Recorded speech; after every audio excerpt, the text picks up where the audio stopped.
All right, today we are dehydrating shredded potatoes and we are making instant hash browns. I am so excited to bring you along for this. It works so well. You can also freeze these. If you didn't want to do the dehydrating method, you can do all the steps up until putting it on the dehydrator, except put it in freezer bags and freeze it. So all I have here is I took my food processor and shredded a lot of potatoes. A lot of potatoes. I have no idea how much this is, but it's a lot. And I have it sitting in a water fruit fresh solution.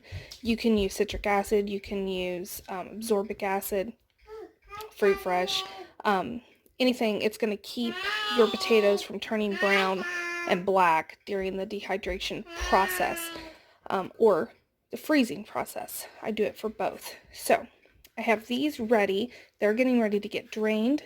And then right here I have water, and I just already have a strainer in it.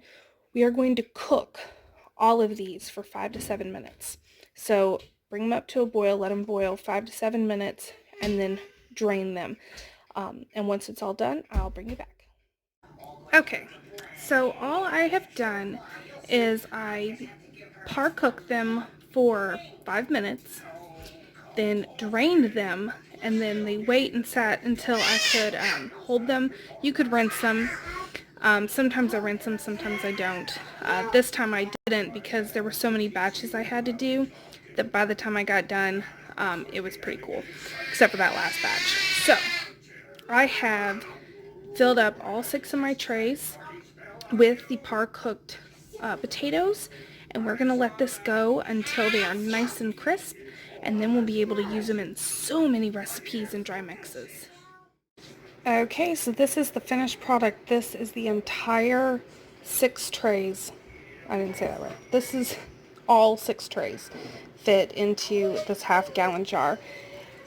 Everything is completely dried, and this will be used for so many different applications. You can use it as hash browns, you can use it in casseroles, you can use it in soups. It's so versatile and so nice to have on the shelf.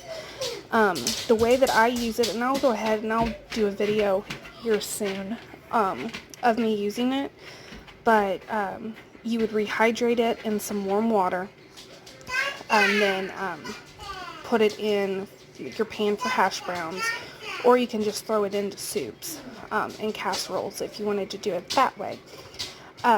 It's just, it's so good, and it keeps a it keeps a tiny bit of its bite, so it's just absolutely marvelous.